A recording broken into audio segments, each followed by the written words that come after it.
Hi, everybody. Welcome to my homestead and welcome to my channel. My name is Jared. If you haven't already, please make sure to subscribe. There were some updates to the general handbook. And as you know, whenever there's changes in the church, whether it's through the handbook or general conference or some other medium, usually there's controversy or it makes some people feel uncomfortable, especially when you're used to the old way of doing things and there's like a new way, or you don't fully understand the purpose for the change.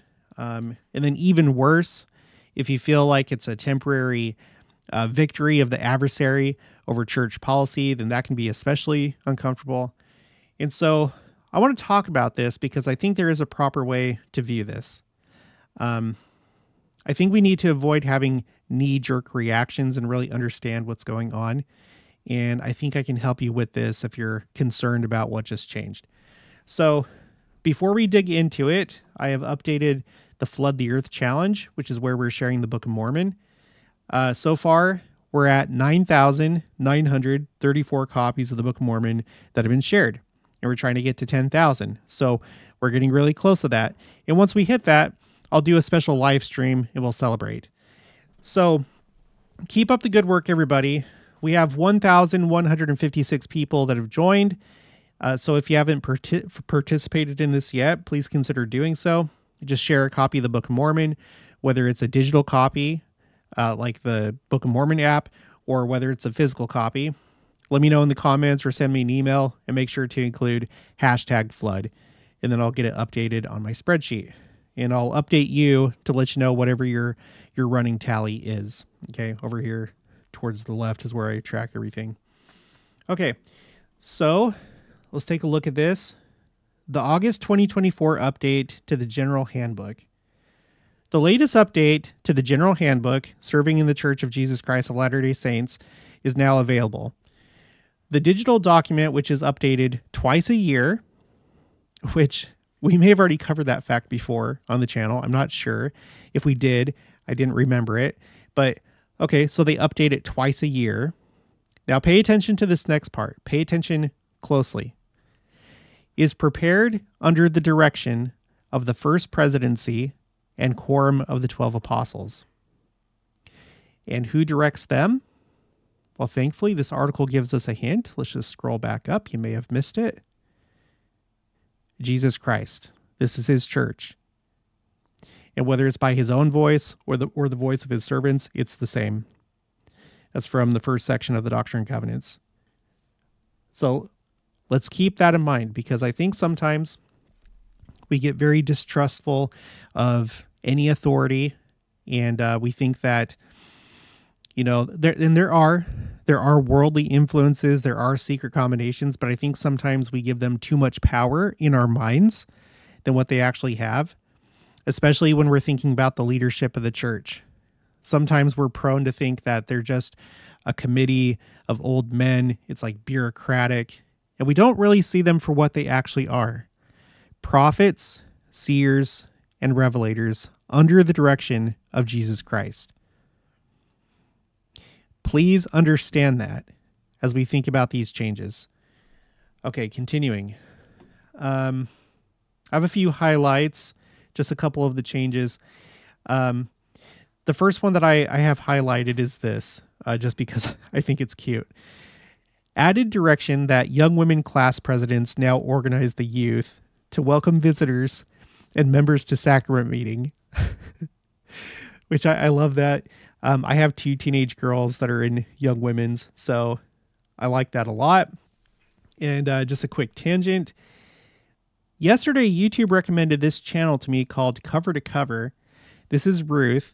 She's a member of the church, and she's a teenager, and she has her own YouTube channel. And in her own words, this is how she describes her channel. Hey there, my name's Ruth, and I have 2 missions this year.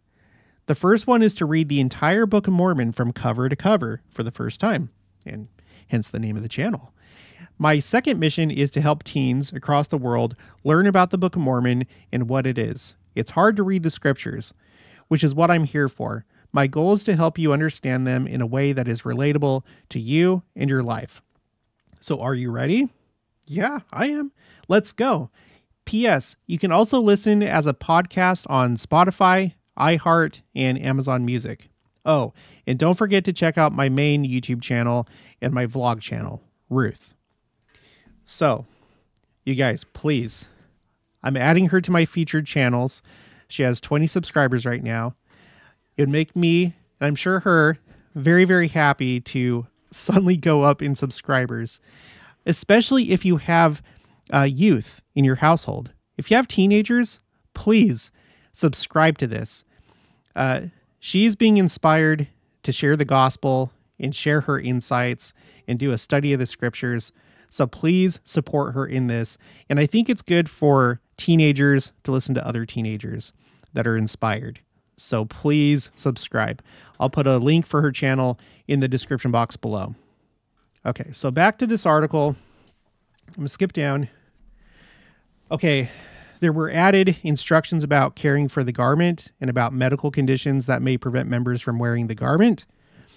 My last video was about the latest article from President Jeffrey R. Holland in the Liahona, where he was talking about the temple garment. And you might want to watch that video. I think it's very, very important to clearly understand the importance of wearing the garment, especially in the context of the second coming, which I think is soon. All right, and then the next one is clarified policies related to individuals who identify as transgender. Okay, so here's where the controversy comes in, and there's no better place to go than the Salt Lake Tribune for controversy. I'm going to them just because they've compiled all the information and they've conveniently highlighted what the controversy is. So this is new LDS Church policies relegate trans members to quote unquote second-class status, scholars warn. Okay. Under a section called Policy Changes Transgender Individuals, it says, what that means for the day-to-day involvement of transgender Latter-day Saints has depended in many instances on the leanings of bishops and stake presidents. The handbook update clears up some, albeit not all, of this gray area through the following clarifications. Individuals are instructed to attend gender-specific meetings and activities that align with their assigned sex at birth. Any quote-unquote rare exceptions must be approved by the area presidency. Individuals who have transitioned in any way, whether surgically, medically, or socially, cannot work with children, serve as teachers in their congregation, or fill any gender-specific assignments, such as president of the Women's Relief Society. Instead, quote, they may receive other callings or assignments that provide opportunities to progress and serve others, end quote. The church defines social transitioning as, quote, intentionally identifying and presenting oneself as other than one's biological sex at birth, and may include changing dress, grooming, names, or pronouns, end quote. When it comes to gender-specific overnight activities, such as youth camps, individuals can attend only those that align with their assigned sex at birth, which is really good because I would feel very uncomfortable if you had a biological male that was in the same room as the young women overnight. So I'm really happy about that. In the case of other overnight activities, such as for the Strength of Youth and other youth conferences, those who have transitioned in any way will be released at the end of the day to a guardian responsible for arranging accommodations. That is great. These same church members should use a single occupancy restroom when available. If unavailable, they can counsel with leaders to find an alternative solution. Examples suggested include people using the restroom that aligns with their assigned sex at birth, or one that corresponds to the individual's, quote, feeling of their inner sense of gender with a trusted person ensuring that others are not using the restroom at the same time, end quote. Okay, so here's one of the specific controversies with this update. I think some people think that it's giving in too much to the adversary. I don't think it is. I hate that we're in this situation where we have to consider these type of things. Like, this is how far the world has come. But I think that the church is holding firm with a lot of things. And again, I'm getting to some stuff where we're going to cover the idea of the church giving in or appeasing the powers that be. And I think that what I'm going to share is going to make sense to you and help you feel better about this. So we'll get to that in just a minute. All right, continuing. Additional language was further added to guidance around the use of preferred names and pronouns, explaining that, quote, local leaders should not determine or prescribe how members address an individual, end quote. That matter should instead be left to, quote, individuals and their family, friends, and church members, end quote. As before, a preferred name may be noted in the person's membership record. Also unchanged was the instruction that all soul-saving rituals, including baptism and temple rites, must be received according to a person's assigned sex at birth. And then it goes on to talk about baptism, confirmation, temple recommends, and the priesthood, how that has not changed. It's only according to assigned sex at birth. Okay, so I think that we need to think about these things in this way, and I have a few different examples. This is something that I just read in a recent video. This is Heber C. Kimball. He was first counselor in the first presidency. This is in Journal of Discourses. And I want you to think of it in these terms. We are richer now for moving to the South than we should have been if we had not moved. Now, at first, I didn't know what this was referencing. I thought he was talking about the move west from Nauvoo, but no. A lot of you corrected me and let me know in the comments because I asked if anybody knew what he was talking about or if this was a typo. I got this response from 11 of 13, which I'm assuming that means the 11th of 13 children, or this person is a Borg from Star Trek. They say, I believe the reference of moving to the South, quote unquote, was in relation to the conflict the Saints had when the U.S. government and the arrival of Johnston's army in the 1950s. Many of the leadership went to Provo and other points south of Salt Lake City.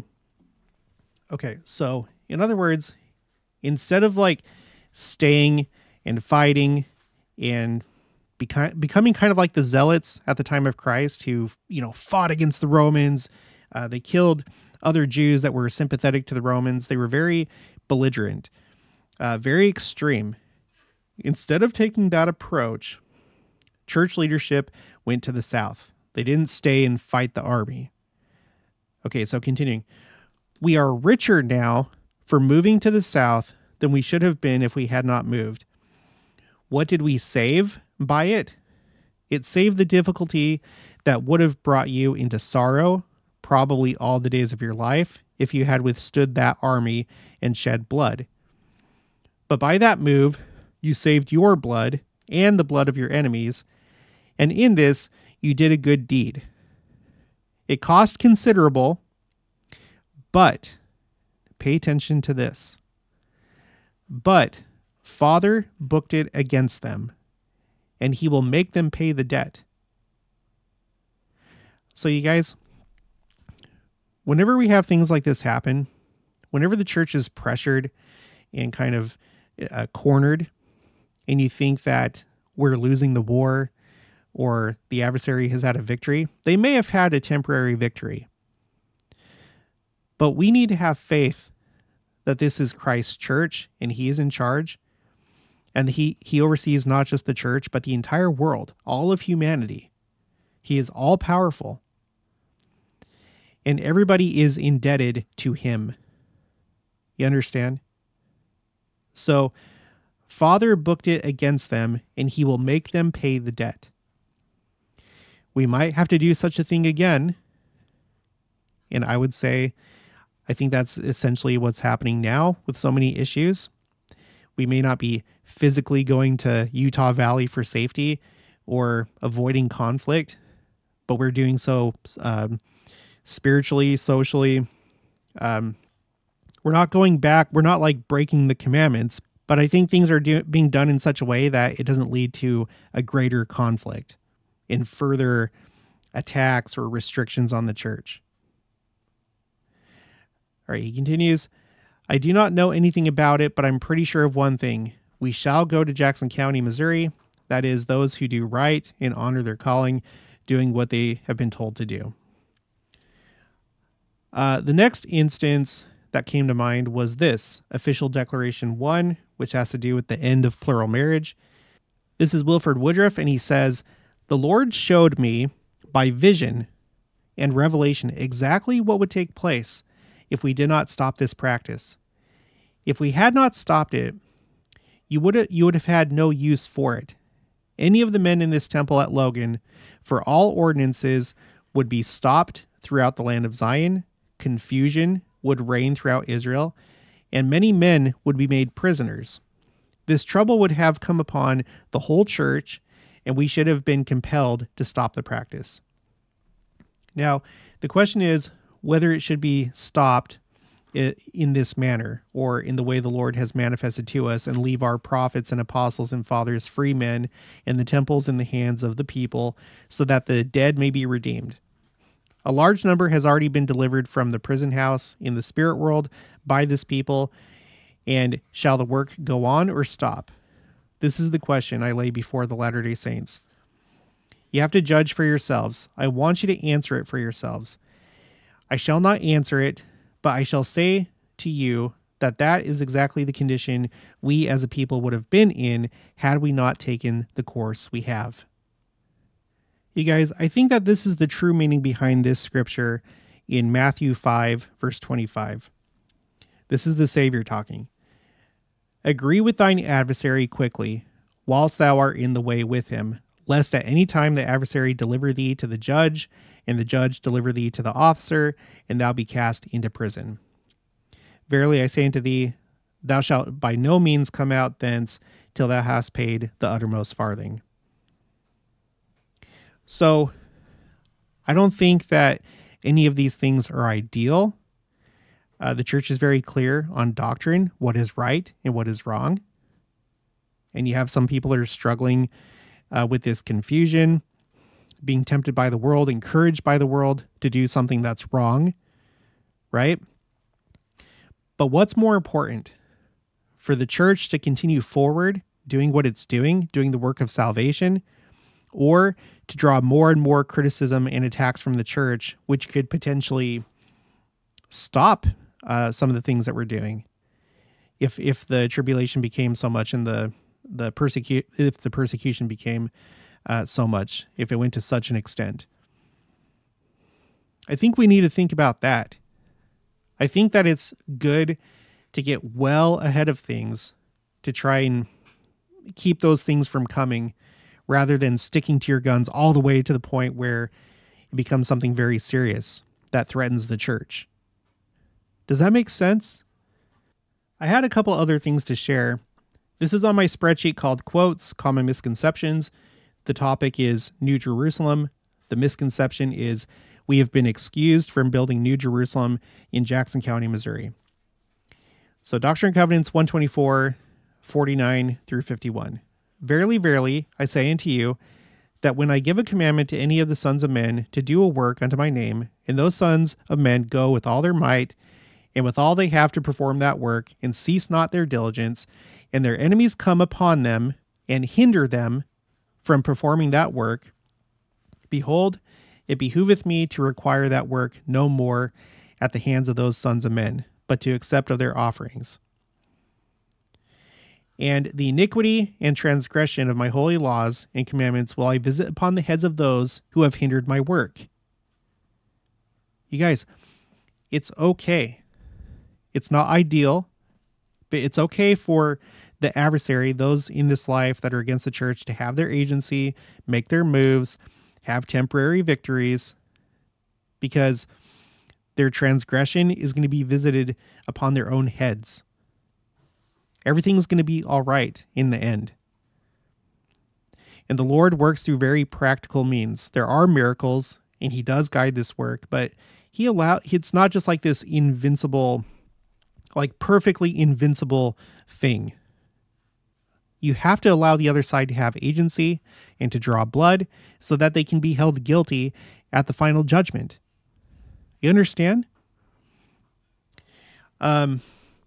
Anyway, after reading the scripture, there's people that think that we're no longer going to build New Jerusalem in Jackson County, and that's not the case. I have other scriptures here that talk about that. But just to be quick, let's go down here. Some people think it's Salt Lake City. It's not going to be in Jackson County. And that's not the case according to the Doctrine and Covenants student manual. That's not the case on in the Gospel Topics and Questions entry for Zion. It talks about the fact that, yes, it will be built in Jackson County, Missouri. And then the most recent statement that I have from a general authority is actually from President Nelson himself. This is his book called Daily Joy, published in 2020, page 150. And he says here, rule from 2 world headquarters, from Jerusalem of old and from New Jerusalem in Jackson County. So the adversary may have had a temporary victory in stopping us from building the city of New Jerusalem in Jackson County, but we're still going to build it, even though it's been hindered. Because in the end, the adversary can win certain battles, but he does not win the war. God is all powerful, and he allows things to play out in certain ways, but it's because he's allowing it. Okay, and then the last thing, this is my spreadsheet called Quotes, Second Coming, and we're listening to Wendy Nelson, the wife of President Nelson. This was the Alberta and British Columbia area devotional on October 16th, 2022. And look what she says. Here's the truth. The adversary goes to extraordinary lengths to try and prevent truth from being spoken and to try and prevent truth from being received. We knew that the October 2022 General Conference, this is the one where President Nelson called on the church to be the people of the second coming, by the way.